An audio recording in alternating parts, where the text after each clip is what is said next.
സാമുവേലിൻ്റെ ഒന്നാമത്തെ പുസ്തകം അധ്യായം 2 128 ചോദ്യങ്ങളാണ് ഈ വീഡിയോയിലൂടെ പങ്കുവയ്ക്കപ്പെടുക. ചോദ്യം 1 സാമുവേൽ അധ്യായം 2 ആകെ എത്ര വാക്യങ്ങളുണ്ട്? ഉത്തരം 36. ചോദ്യം 2 സാമുവേൽ അധ്യായം 2 ആദ്യത്തെ തലക്കെട്ട് എന്താണ്? ഉത്തരം ഹന്നായുടെ കീർത്തനം. ചോദ്യം 3 ഹന്നായുടെ പ്രാർത്ഥന അല്ലെങ്കിൽ കീർത്തനം ആരംഭിക്കുന്നത് എങ്ങനെ? ഉത്തരം എൻ്റെ ഹൃദയം കർത്താവിൽ ആനന്ദിക്കുന്നു. ചോദ്യം 4 എൻ്റെ ഹൃദയം എന്തിൽ ആനന്ദിക്കുന്നു എന്നാണ് ഹന്ന പ്രാർത്ഥിക്കുന്നത്? ഉത്തരം കർത്താവിൽ. ചോദ്യം 5 എൻ്റെ ശിരസ് ആരിൽ ഉയർന്നിരിക്കുന്നു എന്നാണ് ഹന്ന പറയുന്നത്? ഉത്തരം കർത്താവിൽ. ചോദ്യം 6 എൻ്റെ അധരം ആരെ പരിഹസിക്കുന്നു എന്നാണ് ഹന്ന പറയുന്നത്? ഉത്തരം ശത്രുക്കളെ. ചോദ്യം 7 എൻ്റെ അധരം ശത്രുക്കളെ എന്തു ചെയ്യുന്നു എന്നാണ് ഹന്ന പറയുന്നത്? ഉത്തരം പരിഹസിക്കുന്നു. ചോദ്യം 8 ആരെ പോലെ പരിശുദ്ധനായി മറ്റാരുമില്ല എന്നാണ് ഹന്ന പറയുന്നത്? ഉത്തരം കർത്താവിനെ പോലെ. ചോദ്യം 9 കർത്താവിനെ പോലെ പരിശുദ്ധനായി ഡാഷ്. 1 സാമുവേൽ 2:2 പ്രകാരം പൂരിപ്പിക്കുക. ഉത്തരം മറ്റാരുമില്ല. ചോദ്യം 10 കർത്താവിനെ പോലെ പരിശുദ്ധനായി മറ്റാരുമില്ല എന്ന് പറഞ്ഞതിനെ തുടർന്ന് ഹന്ന എന്താണ് പറയുന്നത്? ഉത്തരം കർത്താവല്ലാതെ മറ്റാരുമില്ല. ചോദ്യം 11 ആരെപ്പോലെ സുസ്ഥിരമായ ഒരു ആശ്രയമില്ല എന്നാണ് ഹന്ന പറയുന്നത്? ഉത്തരം നമ്മുടെ ദൈവത്തെ പോലെ. ചോദ്യം 12 നമ്മുടെ ദൈവത്തെ പോലെ സുസ്ഥിരമായ എന്തില്ല എന്നാണ് പറയുന്നത്? ഉത്തരം ഒരു ആശ്രയം. ചോദ്യം 13 മേലിൽ എങ്ങനെ സംസാരിക്കരുത് എന്നാണ് പറയുന്നത്? ഉത്തരം അഹന്തയോടെ. ചോദ്യം 14 അഹന്തയോടെ എന്ത് ചെയ്യരുത് എന്നാണ് പറയുന്നത്? ഉത്തരം സംസാരിക്കരുത്. ചോദ്യം 15 എവിടെ നിന്ന് ഗർവ് പുറപ്പെടാതിരിക്കട്ടെ എന്നാണ് പറയുന്നത്? ഉത്തരം നിന്റെ നാവിൽ നിന്ന്. ചോദ്യം 16 നിന്റെ നാവിൽ നിന്ന് എന്ത് പുറപ്പെടാതിരിക്കട്ടെ എന്നാണ് പറയുന്നത്? ഉത്തരം ഗർവ്. ചോദ്യം 17 നിന്റെ നാവിൽ നിന്ന് ഗർവ് പുറപ്പെടാതിരിക്കട്ടെ എന്ന് പറയാനുള്ള കാരണം? ഉത്തരം കർത്താവ് സർവജ്ഞനായ ദൈവമാണ്. ചോദ്യം 18 1 സാമുവേൽ 2:3 പ്രകാരം കർത്താവ് എങ്ങനെയുള്ള ദൈവമാണ്? ഉത്തരം സർവജ്ഞനായ ദൈവം. ചോദ്യം 19 1 സാമുവേൽ 2:3 പ്രകാരം പ്രവൃത്തികളെ വിലയിരുത്തുന്നത് ആര്?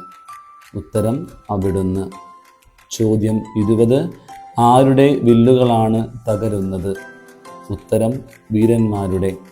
ചോദ്യം 21 ആരാണ് ശക്തി പ്രാപിക്കുന്നത്? ഉത്തരം ബലഹീനർ. ചോദ്യം 22 ആഹാരത്തിനു വേണ്ടി കൂലിപ്പണി ചെയ്യുന്നത് ആരാണ്? ഉത്തരം സുഭിക്ഷം അനുഭവിച്ചിരുന്നവർ. ചോദ്യം 23 സുഭിക്ഷം അനുഭവിച്ചിരുന്നവർ എന്തിനു വേണ്ടിയാണ് കൂലിപ്പണി ചെയ്യുന്നത്? ഉത്തരം ആഹാരത്തിനു വേണ്ടി. ചോദ്യം 24 ആരാണ് സംതൃപ്തി അടയുന്നത്? ഉത്തരം വിശപ്പ് അനുഭവിച്ചിരുന്നവർ. ചോദ്യം 25 വിശപ്പ് അനുഭവിച്ചിരുന്നവർ എന്തു ചെയ്യുന്നു? ഉത്തരം സംതൃപ്തി അടയുന്നു. ചോദ്യം 26 വന്യ എത്ര പ്രസവിക്കുന്നു എന്നാണ് 1 സാമുവേൽ 2:5 പറയുന്നത്? ഉത്തരം 7.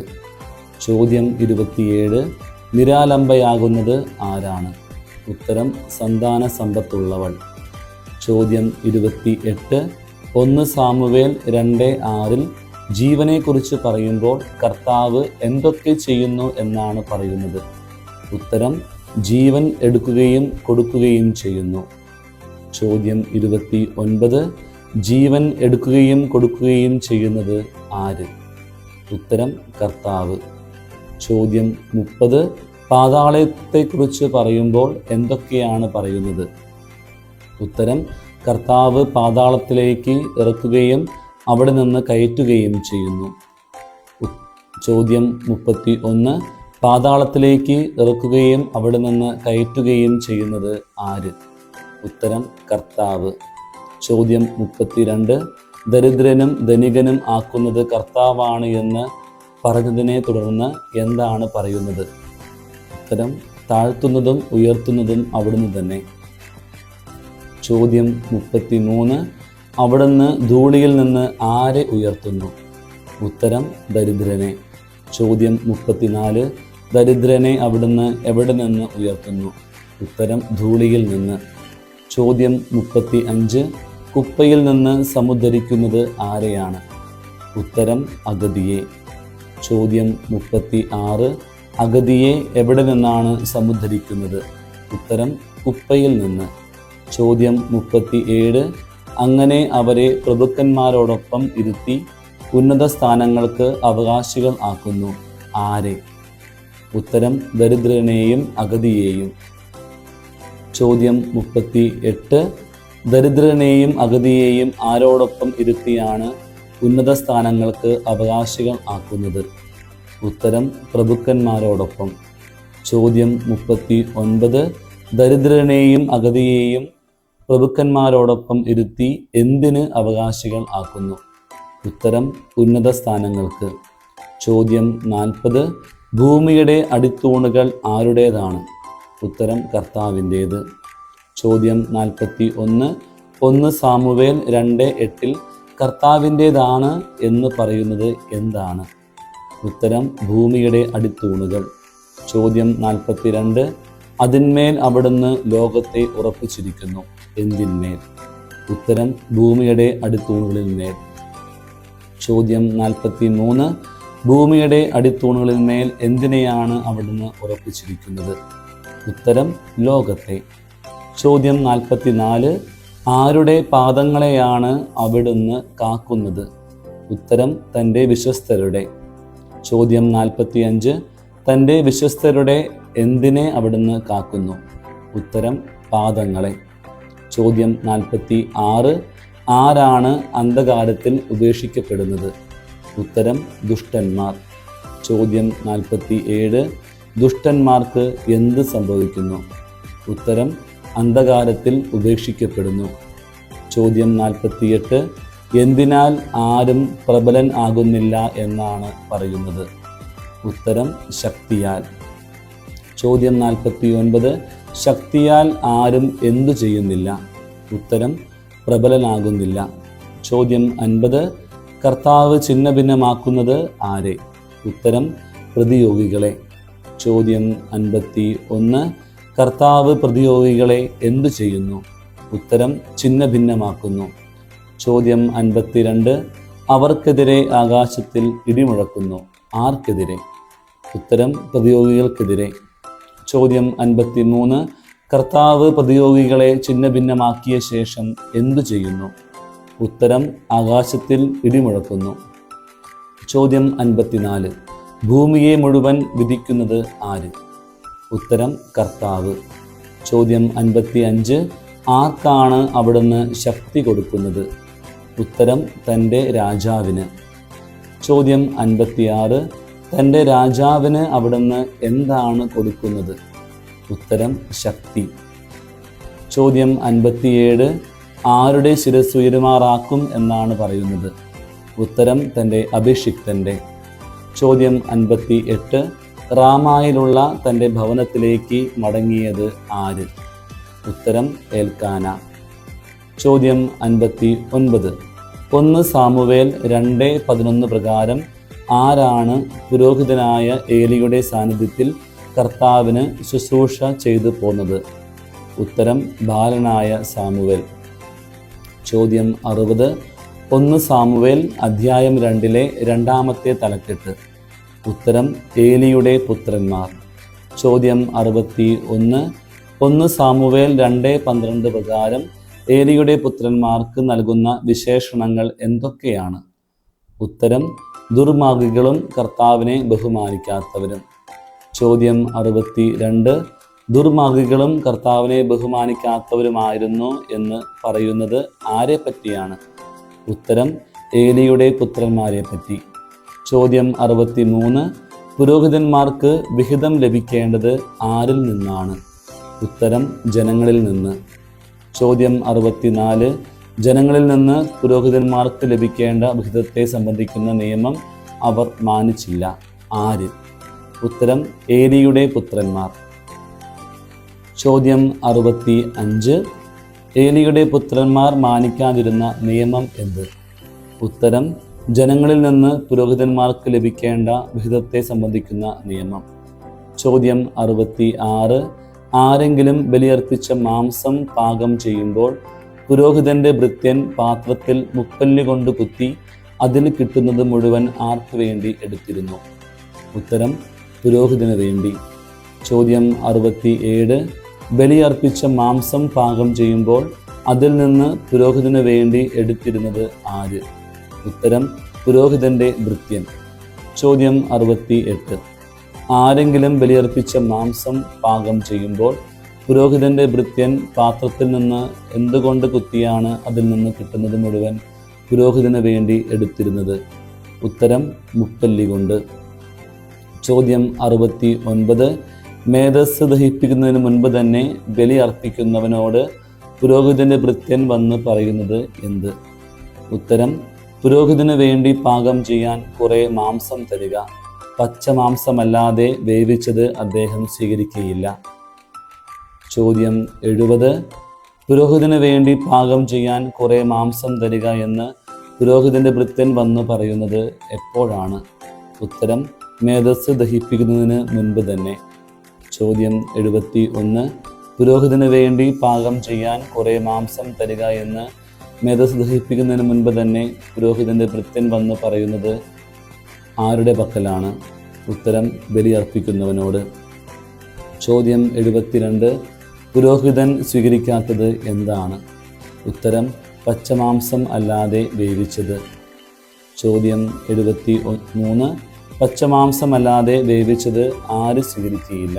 ഉത്തരം പുരോഹിതൻ. ചോദ്യം 74. ആദ്യം മേധസ് ദഹിപ്പിക്കട്ടെ, എന്നിട്ട് നിങ്ങൾക്ക് ഇഷ്ടമുള്ളത് എടുക്കാമെന്ന് ബലിയർപ്പിക്കുന്നവൻ പറഞ്ഞാൽ ഭൃത്യൻ എന്ത് മറുപടി പറയുമായിരുന്നു? ഉത്തരം പോരാ, ഇപ്പോൾ തന്നെ വേണം. ചോദ്യം 75. പോരാ, ഇപ്പോൾ തന്നെ വേണമെന്ന് പറയുന്നതിനെ തുടർന്ന് ഭൃത്യൻ എന്താണ് പറയുന്നത്? ഉത്തരം അല്ലെങ്കിൽ ഞാൻ ബലം പ്രയോഗിച്ച് എടുക്കും. ചോദ്യം 76. പോരാ, ഇപ്പോൾ തന്നെ വേണം, അല്ലെങ്കിൽ ഞാൻ ബലം പ്രയോഗിച്ച് എടുക്കും. ഇത് ആര് ആരോട് പറയുന്നതാണ്? ഉത്തരം പുരോഹിതന്റെ ഭൃത്യൻ ബലിയർപ്പിക്കുന്നവനോട്. ചോദ്യം 77. ആരുടെ പാപം ദൈവസന്നിധിയിൽ ഗുരുതരമായി തീർന്നു? ഉത്തരം ഏലിയുടെ പുത്രന്മാരുടെ. ചോദ്യം 78. 1 സാമുവേൽ 2:17 പ്രകാരം എന്താണ് ദൈവസന്നിധിയിൽ ഗുരുതരമായി തീർന്നത്? ഉത്തരം ഏലിയുടെ പുത്രന്മാരുടെ പാപം. ചോദ്യം 79. അത്ര അശ്രദ്ധയോടെയാണ് അവർ കർത്താവിനുള്ള അർച്ചനയെ വീക്ഷിച്ചത്. ആര്? ഉത്തരം ഏലിയുടെ പുത്രന്മാർ. ചോദ്യം 80. ഏലിയുടെ പുത്രന്മാരുടെ പാപം എന്തായിരുന്നു? ഉത്തരം അശ്രദ്ധയോടെ അവർ കർത്താവിനുള്ള അർച്ചനയെ വീക്ഷിച്ചു. ചോദ്യം 81. ഏലിയുടെ പുത്രന്മാർ എന്താണ് അശ്രദ്ധയോടെ വീക്ഷിച്ചത്? ഉത്തരം കർത്താവിനുള്ള അർച്ചന. ചോദ്യം 82. ബാലനായ സാമുവേൽ ധരിച്ചിരുന്ന വസ്ത്രം എന്താണ്? ഉത്തരം ചണനൂൽ കൊണ്ടുള്ള ഒരു വിശേഷ വസ്ത്രം. ചോദ്യം 83. ചണനൂൽ കൊണ്ടുള്ള ഒരു വിശേഷ വസ്ത്രം ധരിച്ചിരുന്നു എന്ന് പറയുന്നത് ആരെ പറ്റിയാണ്? ഉത്തരം ബാലനായ സാമുവേൽ. ചോദ്യം 84. ബലിയർപ്പിക്കാൻ ഭർത്താവിനോടൊത്ത് വർഷം തോറും പോകുമ്പോൾ സാമുവേലിൻ്റെ അമ്മ അവന് എന്ത് ഉണ്ടാക്കി കൊടുത്തിരുന്നു? ഉത്തരം ചെറിയ ഉടുപ്പ്. ചോദ്യം 85. കർത്താവിന് സമർപ്പിച്ച കുട്ടി എന്ന് 1 സാമുവേൽ 2:20 പറയുന്നത് ആരെ പറ്റിയാണ്? ഉത്തരം ബാലനായ സാമുവേലിനെ പറ്റി. ചോദ്യം 86. 1 സാമുവേൽ 2:21 പ്രകാരം കർത്താവ് ആരെയാണ് കടാക്ഷിച്ചത്? ഉത്തരം ഹന്നായെ. ചോദ്യം 87. സാമുവേലിനെ കൂടാതെ ഹന്ന എത്ര പുത്രന്മാരെയും പുത്രിമാരെയും പ്രസവിച്ചു? ഉത്തരം 3 പുത്രന്മാരെയും 2 പുത്രിമാരെയും. ചോദ്യം 88. ഹന്നായ്ക്ക് ആകെ എത്ര മക്കളുണ്ടായിരുന്നു? ഉത്തരം 6. ചോദ്യം 89. ബാലനായ സാമുവേൽ ആരുടെ സന്നിധിയിലാണ് വളർന്നു വന്നത്? ഉത്തരം കർത്താവിൻ്റെ സന്നിധിയിൽ. ചോദ്യം 90. ആര് വൃദ്ധനായി എന്നാണ് 1 സാമുവേൽ 2:22 പറയുന്നത്? ഉത്തരം ഏലി. ചോദ്യം 91. സമാഗമ കൂടാരത്തിൻ്റെ പ്രവേശന കവാടത്തിൽ ജോലി ചെയ്തിരുന്ന സ്ത്രീകളോടൊത്ത് ശയിച്ചിരുന്നത് ആര്? ഉത്തരം ഏലിയുടെ പുത്രന്മാർ. ചോദ്യം 92. തൻ്റെ പുത്രന്മാർ ചെയ്ത ദുഷ്കൃത്യങ്ങളെക്കുറിച്ച് കേട്ട ഏലി അവരോട് എന്താണ് ചോദിച്ചത്? ഉത്തരം എന്താണ് നിങ്ങൾ ഈ ചെയ്യുന്നത്? ചോദ്യം 93. എന്ത് തീരെ നന്നല്ല എന്നാണ് ഏലി മക്കളോട് പറയുന്നത്? ഉത്തരം നിങ്ങളെപ്പറ്റി ദൈവജനം പറഞ്ഞ് ഞാൻ കേൾക്കുന്ന കാര്യങ്ങൾ. ചോദ്യം 94. മനുഷ്യൻ മനുഷ്യനോട് പാപം ചെയ്താൽ ആര് അവന് വേണ്ടി മാധ്യസ്ഥം വഹിക്കും? ഉത്തരം ദൈവം. ചോദ്യം 95. ആര് ആരോട് പാപം ചെയ്താൽ ദൈവം അവന് വേണ്ടി മാധ്യസ്ഥം വഹിക്കും? ഉത്തരം മനുഷ്യൻ മനുഷ്യനോട് പാപം ചെയ്താൽ. ചോദ്യം 96. മനുഷ്യൻ മനുഷ്യനോട് പാപം ചെയ്താൽ ദൈവം അവന് വേണ്ടി മാധ്യസ്ഥം വഹിക്കുമെന്ന് പറഞ്ഞതിനെ തുടർന്ന് ഏലി ചോദിക്കുന്ന ചോദ്യമെന്ത്? ഉത്തരം കർത്താവിനോട് പാപം ചെയ്താൽ ആര് മാധ്യസ്ഥം വഹിക്കും? ചോദ്യം 97. ഏലിയുടെ മക്കൾ പിതാവിൻ്റെ വാക്ക് കേൾക്കാതിരിക്കാനുള്ള കാരണമെന്ത്? ഉത്തരം അവരെ നശിപ്പിക്കാൻ കർത്താവ് നിശ്ചയിച്ചിരുന്നു. ചോദ്യം 98. ബാലനായ സാമുവേൽ ആരുടെയെല്ലാം പ്രീതിയിലാണ് വളർന്നത്?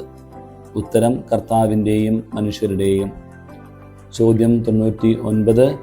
1 സാമുവേൽ 2:27 ഏലിയുടെ അടുക്കൽ വന്നു എന്ന് പറയുന്നത് ആരാണ്? ഉത്തരം കർത്താവ് അയച്ച ഒരാൾ. ചോദ്യം 100. ഫറവോയുടെ ഭവനം എവിടെയാണ്? ഉത്തരം ഈജിപ്തിൽ. ചോദ്യം 101. എപ്പോഴാണ് കർത്താവ് ഏലിയുടെ പിതാവിൻ്റെ കുടുംബത്തിന് തന്നെ വെളിപ്പെടുത്തിയത്? ഉത്തരം ഫറവോയുടെ ഭവനത്തിൽ അടിമയായിരിക്കുമ്പോൾ. ചോദ്യം 102. എത്ര കാര്യങ്ങൾക്ക് വേണ്ടിയാണ് കർത്താവ് ഏലിയുടെ പിതാവിനെ പുരോഹിതനായി തിരഞ്ഞെടുത്തത്? ഉത്തരം 3. ചോദ്യം 103. ഇസ്രായേലിൻ്റെ എല്ലാ ഗോത്രങ്ങളിൽ നിന്നും ഞാൻ അവനെ എൻ്റെ പുരോഹിതനായി തിരഞ്ഞെടുത്തു. ഇവിടെ പറയുന്ന ഞാൻ, അവൻ എന്നിവർ ആരാണ്? ഉത്തരം ഞാൻ കർത്താവ്, അവൻ ഏലിയുടെ പിതാവ്. ചോദ്യം 104. ഇസ്രായേലിൻ്റെ എല്ലാ ഗോത്രങ്ങളിൽ നിന്നും ഏലിയുടെ പിതാവിനെ തൻ്റെ പുരോഹിതനായി കർത്താവ് തിരഞ്ഞെടുത്തത് എന്തിനെല്ലാം വേണ്ടിയെന്നാണ് പറയുന്നത്? ഉത്തരം എൻ്റെ ബലിപീഠത്തെ സമീപിക്കാനും ധൂപാർപ്പണം നടത്താനും എൻ്റെ മുമ്പിൽ എഫോദ് ധരിക്കാനും. ചോദ്യം 105. തൻ്റെ മുമ്പിൽ എഫോദ് ധരിക്കാൻ കർത്താവ് തിരഞ്ഞെടുത്തത് ആരെ? ഉത്തരം ഏലിയുടെ പിതാവിനെ. ചോദ്യം 106. ഇസ്രായേൽ മക്കൾ ദഹനബലിക്ക് അർപ്പിച്ചതെല്ലാം ആർക്ക് കൊടുത്തു എന്നാണ് കർത്താവ് ഏലിയോട് പറയുന്നത്? ഉത്തരം നിൻ്റെ പിതൃഭവനത്തിന്. ചോദ്യം 107. 1 സാമുവേൽ 2:29 പ്രകാരം എത്ര ചോദ്യങ്ങളാണ് കർത്താവ് ഏലിയോട് ചോദിക്കുന്നത്? ഉത്തരം 2. ചോദ്യം 108. കർത്താവിന് അർപ്പിക്കണം എന്ന് കൽപ്പിച്ചിട്ടുള്ള ബലികളെയും കാഴ്ചകളെയും ഏലി എങ്ങനെയാണ് നോക്കുന്നത്? ഉത്തരം ആർത്തിയോടെ. ചോദ്യം 109. എൻ്റെ ജനം എനിക്ക് അർപ്പിക്കുന്ന സകല ബലികളുടെയും എന്ത് തിന്നു കൊഴുത്തു എന്നാണ് കർത്താവ് പറയുന്നത്? ഉത്തരം വിശിഷ്ട ഭാഗം. ചോദ്യം 110. എന്നേക്കാൾ കൂടുതൽ നീ ആരെ ബഹുമാനിക്കുന്നത് എന്ത് എന്നാണ് കർത്താവ് ഏലിയോട് ചോദിക്കുന്നത്? ഉത്തരം നിന്റെ മക്കളെ. ചോദ്യം 111. നിന്റെയും നിന്റെ പിതാവിൻ്റെയും കുടുംബം നിത്യവും എനിക്ക് ശുശ്രൂഷ ചെയ്യുമെന്ന് ഞാൻ വാഗ്ദാനം ചെയ്യുന്നു എന്നാണ് 1 സാമുവേൽ 2:3 പറയുന്നത്? ഉത്തരം ഇസ്രായേലിൻ്റെ ദൈവമായ കർത്താവ്. ചോദ്യം 112. എന്നെ ആദരിക്കുന്നവരെ ഞാൻ എന്തു ചെയ്യും എന്നാണ് കർത്താവ് പറയുന്നത്? ഉത്തരം ഞാനും ആദരിക്കും. ചോദ്യം 113. എന്നെ നിന്ദിക്കുന്നവർക്ക് എന്ത് സംഭവിക്കുമെന്നാണ് കർത്താവ് പറയുന്നത്? ഉത്തരം നിന്ദിക്കപ്പെടും. ചോദ്യം 114. എന്നെ ആദരിക്കുന്നവരെ ഞാനും ആദരിക്കും. എന്നെ നിന്ദിക്കുന്നവർ നിന്ദിക്കപ്പെടും. വാക്യഭാഗം എഴുതുക. ഉത്തരം 1 സാമുവേൽ 2:30. ചോദ്യം 115. ഇസ്രായേൽ ജനത്തിൽ മറ്റുള്ളവർക്ക് ഞാൻ നൽകുന്ന അനുഗ്രഹങ്ങൾ കണ്ട് നിങ്ങൾ എപ്രകാരമാകുമെന്നാണ് കർത്താവ് 1 സാമുവേൽ 2:32 പറയുന്നത്? ഉത്തരം അസ്വസ്ഥരും അസൂയാലുക്കളുമാകും. ചോദ്യം 116. നിന്റെ കുടുംബത്തിൽ ഡാഷ് മേലിൽ ആരും ഉണ്ടാവുകയില്ല. 1 സാമുവേൽ 2:32 പ്രകാരം പൂരിപ്പിക്കുക. ഉത്തരം പ്രായം ചെന്നവരായി. ചോദ്യം 117. ആരെ എൻ്റെ ബലിപീഠത്തിൽ നിന്ന് ഞാൻ വിച്ഛേദിക്കുകയില്ല എന്നാണ് കർത്താവ് പറയുന്നത്? ഉത്തരം നിങ്ങളിൽ ഒരുവനെ. ചോദ്യം 118. എന്തുകൊണ്ട് അവൻ്റെ കാഴ്ച മങ്ങുകയും ഹൃദയം ഉരുകുകയും ചെയ്യും? ഉത്തരം കണ്ണീരുകൊണ്ട്. ചോദ്യം 119. കണ്ണീരുകൊണ്ട് അവൻ്റെ ഡാഷ് മങ്ങുകയും ഡാഷ് ഉരുകുകയും ചെയ്യും. 1 സാമുവേൽ 2:33 പ്രകാരം പൂരിപ്പിക്കുക. ഉത്തരം കാഴ്ച, ഹൃദയം. ചോദ്യം 120. നിന്റെ സന്താനങ്ങൾക്ക് എന്ത് സംഭവിക്കുമെന്നാണ് കർത്താവ് ഏലിയോട് പറഞ്ഞത്? ഉത്തരം വാളിനിരയാകും. ചോദ്യം 121. ആര് ഒരേ ദിവസം തന്നെ മരിക്കും?